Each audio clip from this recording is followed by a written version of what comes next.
पड़ोसी देश पाकिस्तान है कि अपना रंग अपनी नीयत बदलता ही नहीं है और बार बार सिर्फ बातचीत की बात करता रहता है। अब इससे खून क्यों ना खौले, क्योंकि पाकिस्तान में हुक्मरान कोई भी हो, चाहे वो सेना का कोई शासक हो या फिर वो कोई नेता हो या क्रिकेटर हो, पाकिस्तान की फितरत नहीं बदलती, पाकिस्तान साजिशों से बाज नहीं आता, पाकिस्तान अपनी धरती से आतंक का एक्सपोर्ट भारत में करने से पीछे नहीं हटता है। और इस सब के बीच एक बधाई संदेश जो प्रधानमंत्री नरेंद्र मोदी ने सिर्फ और सिर्फ इसीलिए भेजा क्योंकि इमरान खान पाकिस्तान के नए प्रधानमंत्री बने। और जैसा कि शिष्टाचार में किया जाता है, एक बधाई संदेश के जवाब में इमरान खान कहते हैं आओ बातचीत करें। पर बातचीत क्यों करें? कोई वादा कि आतंकवाद नहीं करेगा पाकिस्तान, ये दिया नहीं है। सवाल ये कि भारत को पाकिस्तान से बात करनी चाहिए। आप भी हमारे इस पोल में जुड़िए, ये सवाल आपके लिए है। ट्विटर पर ये सवाल हमने दिया और देखिए इस पर जो जवाब आ रहा है, सिर्फ 31% लोग कह रहे हैं कि बातचीत होनी चाहिए, लेकिन एक बहुत बड़ा तबका, देश की 69% आबादी कह रही है कि जो वर्तमान हालात हैं उसमें पाकिस्तान से बात नहीं होनी चाहिए क्योंकि दोगला है पाकिस्तान। हम आपको बता दें, एबीपी न्यूज ने इमरान के प्रस्ताव पर दर्शकों से पूछा। इमरान खान ने बातचीत की पेशकश की, क्या बातचीत होनी चाहिए? भारत को पाकिस्तान से बातचीत करने पर 69% दर्शक हमारे कह रहे हैं कि पाकिस्तान से बातचीत ना हो। आप भी इस पोल का हिस्सा बनिए। एबीपी न्यूज के ट्विटर पेज पर यह पोल मौजूद है। अपनी राय दीजिए, अपनी आवाज सबके सामने जाहिर कीजिए और बताइए कि पड़ोसी देश पाकिस्तान के प्रधानमंत्री इमरान खान भारत से बातचीत करना चाहते हैं। क्या पाकिस्तान से भारत को बात करनी चाहिए? ट्विटर पर जो पोल एबीपी न्यूज ने लॉन्च किया है उसके मुताबिक फिलहाल 69% दर्शक यानी एक बड़ा तबका ये कह रहा है कि वर्तमान हालात में जब पाकिस्तान की फितरत नहीं बदली तो पाकिस्तान से बातचीत का कोई मतलब नहीं है। और ये खास तौर पर इसीलिए अहम हो जाता है क्योंकि ये जो ट्विटर पोल है इसमें 69% जो दर्शक हैं, ये भावना पूरे देश की है कि पाकिस्तान अपनी हरकतों से बाज नहीं आ रहा। हम आपको बता दें, बीएसएफ जवान की गला काटकर हत्या करने का मामला अभी सामने आया है और ऐसे में पाकिस्तान की नीयत है कि बदलती नहीं, बातचीत आखिर की जाए तो किस वजह से? देखिए, इमरान ने वादा नहीं किया है बातचीत का ये प्रस्ताव देते हुए कि पाकिस्तान आतंक का एक्सपोर्ट नहीं करेगा, भारत के बेगुनाह जवानों का खून नहीं बहाया जाएगा, कोई ऐसा वादा या भरोसा नहीं दिया गया है। सीमा पर रहने वाले बेगुनाह नागरिकों का जीना मुहाल नहीं करेगा, ऐसा कुछ नहीं किया गया है। इमरान खान के पीएम बनने के बाद भी खून खराबा जारी है। 18 अगस्त को इमरान खान प्रधानमंत्री बने, उसके बाद किस तरह से लगातार पाकिस्तान की तरफ से टेरर एक्सपोर्ट होता रहा है। देखिए, 1 महीने 2 दिन में भारत के 9 जवान शहीद हुए हैं। इमरान खान के प्रधानमंत्री बनने से लेकर अब तक हमारे 9 जवानों की शहादत हुई है पाकिस्तान की कायराना हरकतों में। 6 जवान आतंकी हमले में और 1 सीजफायर में शहीद हुआ है। नुकसान भारत को पहुंचाए, क्षति लगातार पहुंचाता रहा है पाकिस्तान। 2 जवानों को आतंकवादियों ने अगवा करके मार डाला और कल बीएसएफ जवान नरेंद्र तोमर के साथ भी यही हुआ, जब पहले उसको अगवा किया गया और फिर गला काटकर उसकी हत्या कर दी गई। हर तरह की बर्बरता बरती गई है इस जवान के साथ। इमरान खान के पाकिस्तान ने ही बीएसएफ जवान नरेंद्र कुमार को दर्दनाक मौत दी। पाकिस्तान रेंजर्स और बैट ने बीएसएफ के जवान का अपहरण किया और फिर बहुत ही निर्मम तरह से उसकी हत्या की गई। उसके शव के साथ भी बर्बरता की गई है। हम आपको बता दें, सांबा के रामगढ़ सेक्टर में बॉर्डर पर बीएसएफ जवान नरेंद्र का क्षत विक्षत शव मंगलवार को बरामद हुआ था। नरेंद्र हरियाणा के सोनीपत के कला गांव के रहने वाले थे। आज उनका शव उनके गांव पहुंचा है। शहीद का गांव जो नम आंखों से नरेंद्र कुमार को विदाई दे रहा है। और सवाल यह है कि यह है पाकिस्तान, यह है पाकिस्तान का चेहरा। पाकिस्तान की किसी बात पर कैसे यकीन किया जाए? दोगला पाकिस्तान है। क्या भारत पाकिस्तान से बातचीत करे? क्यों करे? इसी पर चर्चा करने के लिए 2 खास राजनीतिक मेहमान हमारे साथ जुड़ गए हैं। जफर इस्लाम बीजेपी से और मीम अफजल कांग्रेस से हमारे साथ मौजूद है। सबसे पहले जफर इस्लाम साहब, प्रधानमंत्री नरेंद्र मोदी के बधाई संदेश पर इमरान खान कह रहे हैं कि आओ बात करते हैं। आपको क्या लगता है, भारत को पाकिस्तान से बात करनी चाहिए इस माहौल में?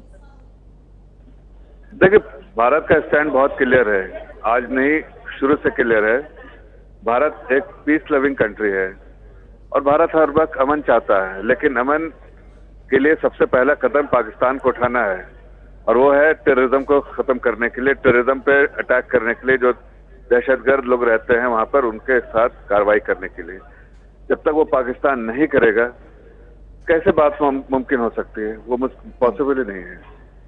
और बार मीम बार अफजल हम साहब, लोगों ने इस लेकिन बात सवाल को ये है कि दबाव भारत बनाता है। हम कहते हैं गोली बोली साथ नहीं चल सकती, हमने बातचीत भी रोकी है, लेकिन पाकिस्तान तो अपनी हरकतों से बाज ही नहीं आ रहा है। ऐसा लग रहा है कि भारत के इन कदमों का पाकिस्तान की सेहत पर कोई असर नहीं पड़ रहा। देखिए, सबसे पहले तो मैं उस शहीद को सलाम पेश करता हूँ जिसकी शहादत हुई, जिसका गला काटा गया। और एक तरफ गला काटना और दूसरी तरफ प्रधानमंत्री हमारे गले मिले थे जाकर, गले मिलने का जवाब गले काट करके जो दिया जा रहा है, ये बहुत ही शर्मनाक, अफसोसनाक और कंडेमनेबल है। मैं सिर्फ इतना कहूँगा कि इस मौके पर बातचीत के लिए जो न्योता आया है उस पर सरकार क्या गौर करेगी, ये तो सरकार का काम है। लेकिन मुझे लगता है कि इस वक्त जो इंसिडेंट हुआ है उसको सामने रखते हुए कौन कह सकता है कि पाकिस्तान की नीयत जो है वो बिल्कुल ठीक है। इमरान खान नए नए देश के प्रधानमंत्री हुए हैं और जाहिर है प्रधानमंत्री होने के बाद वो भारत से कुछ रिश्ते अगर सुधारना चाहते हैं तो उनको सबसे पहले फौज से अपना पीछा छुड़ाना पड़ेगा, या कम से कम फौज को इस हद तक राजी करना पड़ेगा कि वो ये टेररिस्ट एक्टिविटीज जो हमारे देश के अंदर होती हैं, आतंकवादी गतिविधियां जो हैं, ये तो इमरान खान करेंगे करेंगे भी या नहीं करेंगे हम नहीं जानते, लेकिन प्रधानमंत्री और वर्तमान जो सरकार है, मोदी सरकार, क्या करना चाहिए पाकिस्तान से निपटने के लिए? आपको लग रहा है कि इफेक्टिव स्टेप्स उठाए जा रहे हैं पाकिस्तान को लेकर? नहीं, मुझे तो नहीं लगता कि कोई कायदे से कोई चीज सोच समझ करके की जा रही है।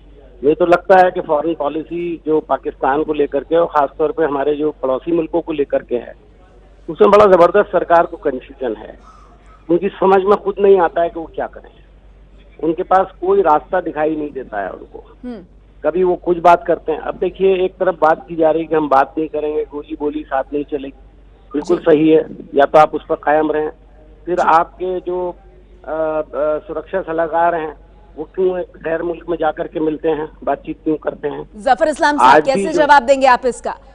आप लोगों की पॉलिसी जो है वो एक रूप जैसी नहीं है पाकिस्तान के साथ, और आप इसका जवाब दें जफर इस्लाम साहब। उससे पहले मैं जरा जनता की आवाज भी आप तक पहुंचा दूं। एबीपी न्यूज ने ट्विटर पर जो पोल किया है जिसमें सवाल है कि क्या भारत पाकिस्तान के बीच बातचीत होनी चाहिए, भारत बात करे पाकिस्तान से। 69% लोग मान रहे हैं इस पोल में कि बातचीत नहीं होनी चाहिए मौजूदा माहौल में। अब बताइए जफर इस्लाम साहब, जो बात कांग्रेस पार्टी कह रही है कि आप लोग डील ही नहीं कर रहे हैं पाकिस्तान से सही तरह से। देखिए, कांग्रेस पार्टी अगर इतनी समझदार होती तो 70 साल तो उनकी सरकार थी पाकिस्तान के साथ। वो जो भी रिश्ते रखे, रवैये और रिश्ते का रखने चाहिए थे वो कर देती। वो सारे उन्होंने तो कुछ किया नहीं। अब हम पे सारी जिम्मेदारियां हैं। हम देश के हित में काम करते हैं और देश के हित में जो बेहतर फैसला होगा वही देश के हित में हमारी सरकार करेगी। लेकिन इस बात को बार बार हम दोहराते हैं और पूरे ग्लोबल कम्युनिटी के साथ इस बात पे लेकर आते हैं कि पाकिस्तान पे इस बात का दबाव होना चाहिए कि दहशतगर्दी खत्म होगी। वहां पर टेररिज्म पे जब तक वो कार्रवाई नहीं करेंगे पाकिस्तान वो। देखिए, सुनने में बहुत अच्छा लगता है जफर इस्लाम साहब, लेकिन सवाल यह है कि जवानों की जो शहादत हो रही है उनके परिवारों को आप क्या कहेंगे? क्योंकि हम सबकी रक्षा के लिए बॉर्डर पर वो शहादत दे रहे हैं और हम हैं कि पाकिस्तान को ये बता नहीं पा रहे कि अगर अपनी हरकतों से बाज नहीं आओगे तो छोड़ेंगे नहीं। शुक्रिया आपका जफर इस्लाम और मीम अफजल हमारे साथ जुड़ने के लिए। लेकिन पाकिस्तान से बाज कैसे आए? ऐसा लगता है कि सरकार के पास इसका कोई फॉर्मूला, कोई ठोस फॉर्मूला है ही नहीं, क्योंकि जो कुछ बीएसएफ जवान नरेंद्र कुमार के साथ हुआ, जिस बर्बरता से हमारे जवान की हत्या की गई, ये पहली बार नहीं है। पाकिस्तान के जो पाप हैं इस तरह के, वो बहुत पुराने हैं और बड़ी भयावह तस्वीर पाकिस्तान की तरफ से सामने आती है। देखिए, 5 साल में पाकिस्तान का खून खराबा जरा आप देख लीजिए। 2014 की अगर हम बात करें तो सीज फायर के जो उल्लंघन हुए हैं 583, जवान जो शहीद हुए वो 3 और जवान जो घायल हुए वो 28। अब जरा साल 2015 की बात कीजिए, 405 सीज फायर के उल्लंघन हुए, 10 जवानों की शहादत होती है और 26 जवान घायल होते हैं। पाकिस्तान का खून खराबा जिसमें कोई कमी नहीं आई। 2016 की बात करें, 449 सीज फायर के उल्लंघन, 13 जवान शहीद, 99 जवान घायल, और 2017 तक आते आते जवानों की शहादत जो थी 13 से बढ़कर 18 हो जाती है। सीज फायर के उल्लंघन कई गुना बढ़ जाते हैं, 881, 71 जवान जो हैं वो घायल हुए हैं। और अब 2018 1432 सीज फायर के उल्लंघन, जवान जो शहीद हुए वो 30 और जो जवान घायल हुए वो 60। यानी पाकिस्तान लगातार भारत का खून बहाने में लगा हुआ है। और अब हमारे सामने सवाल यह है कि पाकिस्तान को कैसे उसकी जगह दिखाई जाए। इस बीच दिल्ली के मुख्यमंत्री अरविंद केजरीवाल निशाना साधते हुए कह रहे हैं कि प्रधानमंत्री जी जवाब दें कि आखिर कब तक भारत के सैनिकों पर अत्याचार जारी रहेगा। आगे वो कह रहे हैं कब तक भारत पाकिस्तान के सामने बेबस रहेगा। आखिर क्या मजबूरियां हैं प्रधानमंत्री जी की? तो सवाल जो सीधे प्रधानमंत्री से पूछ रहे हैं अरविंद केजरीवाल और कह रहे हैं कि भारत पाकिस्तान के सामने कब तक बेबस रहेगा, सैनिकों की शहादत कब तक होती रहेगी। जवान की हत्या पर केजरीवाल का प्रधानमंत्री मोदी पर निशाना और दिल्ली के मुख्यमंत्री अरविंद केजरीवाल पूछ रहे हैं कि सैनिकों पर कब तक अत्याचार, भारत कब तक बेबस रहेगा पाकिस्तान के सामने और कब ठोस कार्रवाई होगी जवान की हत्या पर। केजरीवाल निशाना साध रहे हैं प्रधानमंत्री और उनकी सरकार पर और पूछ रहे हैं कि जो सैनिकों की शहादत हो रही है या जो बर्बरता उनके साथ हो रही है वो कब रुकेगी। ये तस्वीरें आप सोनीपत की देख रहे हैं, यहीं के रहने वाले थे नरेंद्र कुमार और हम आपको बता दें उनका जो पार्थिव शरीर है पूरे सम्मान के साथ अंतिम विदाई दी जा रही है।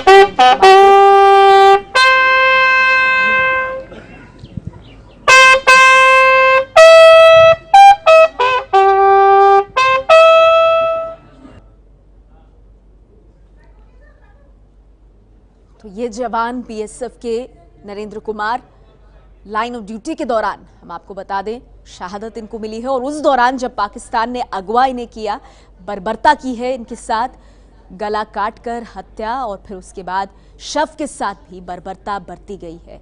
ये है पाकिस्तान का चरित्र, ये है पाकिस्तान की घटिया तस्वीर और इस वजह से सवाल ये उठ रहा है कि इमरान खान जो दोहरा चेहरा दिखाते हुए बातचीत की बात कर रहे हैं, क्या पाकिस्तान को उसकी जगह दिखाई जाए या फिर पाकिस्तान से बात की जाए।